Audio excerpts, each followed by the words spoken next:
Hello and welcome to the first episode of Bona's Business Weekly. I'll be your host, Tanner Jubenville. Bona's Business Weekly is my senior capstone project, and it will consist of several episodes over the next few months. Each episode I will present news from Wall Street, and then I will bring in a student from SIM or Students in Money Management to help me break down news surrounding the stock or sector of the market. Thank you for watching. Well, Instagram is now valued at $33 billion. Cohen Group analyst John Blackledge says the app is growing fast, so fast in fact it's growing by about 400,000 users per day. The Cohen Group value comes just 2 months after Citigroup valued the company at $35 billion. However, the firm says they see their number of users doubling by 2020. The Facebook-owned company is now growing faster and becoming more popular than Twitter. Citigroup CEO Michael Corbett saw his pay cut by 7% in 2014. Citigroup claimed that high rising legal costs as well as a slow year in bond trading were the reasons. Corbett earned $13.1 million last year. In the latest of the slew of bad news for oil companies, both foreign and domestic, this may top the list.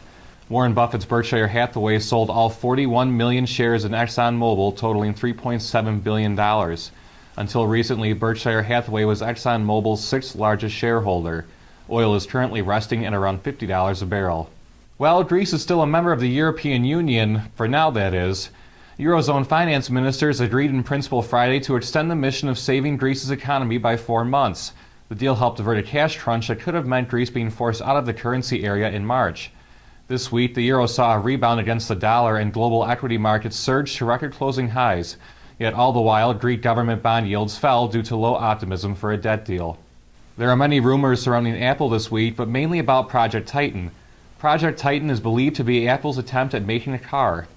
My guest this week, Matt Stardetta, will sit down with me to discuss what just might be happening in Southern California.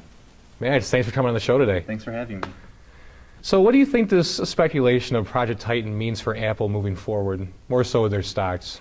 Well, it's hard to say what the car speculation means for Apple's stock.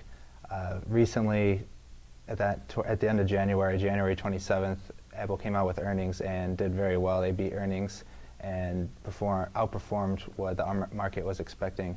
And so along with that, and then the recent news of Apple's watch Apple ordered 5 to 6 million watches, and those will be out in April. Along with recently, Apple purchased $1.2 billion, invested $1.2 billion in data centers in Europe. So it's hard to say if the speculation of Apple creating a car has really moved their stock price, or if it's just kind of getting put in with the rest of the big news. All the other rumors and right.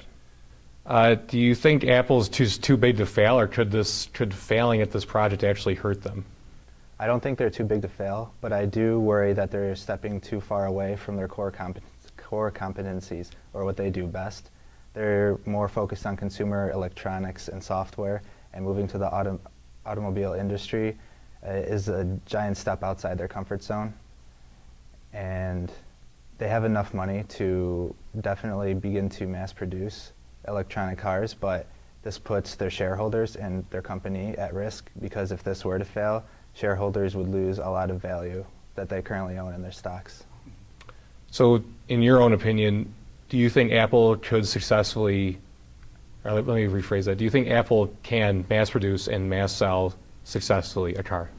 I do believe they can. They have great manufacturing and a great supply chain.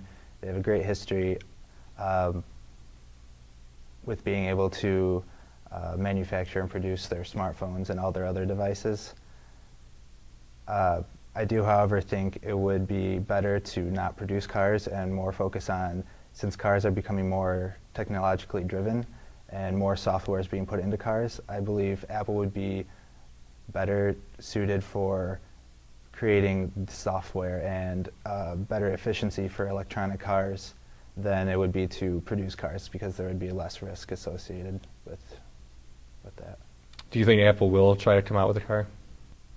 I think that they are testing the waters with this idea, but I don't believe they'll actually come out with a car. I think there's just too much risk, and it makes more sense for them to focus on what they know than to step outside their comfort zone and take such a big risk with this. Well, Max, that's all the time we have for today. Thank you for coming on. Thanks for having me.